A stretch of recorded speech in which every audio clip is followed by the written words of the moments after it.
Uminit ang ulo ni Public Works Secretary Vince Dizon nang malamang hindi pa tapos sa mga tulay sa Siargao, Surigao del Norte.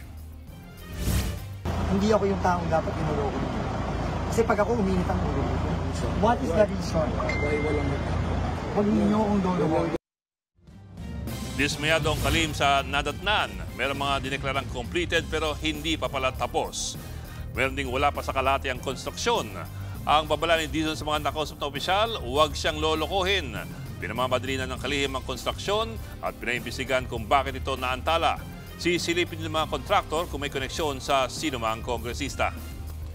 Mga kapatid, Ed Lingaw po, maging maalam at may pakialam sa mga napapanahong balita sa ating bansa.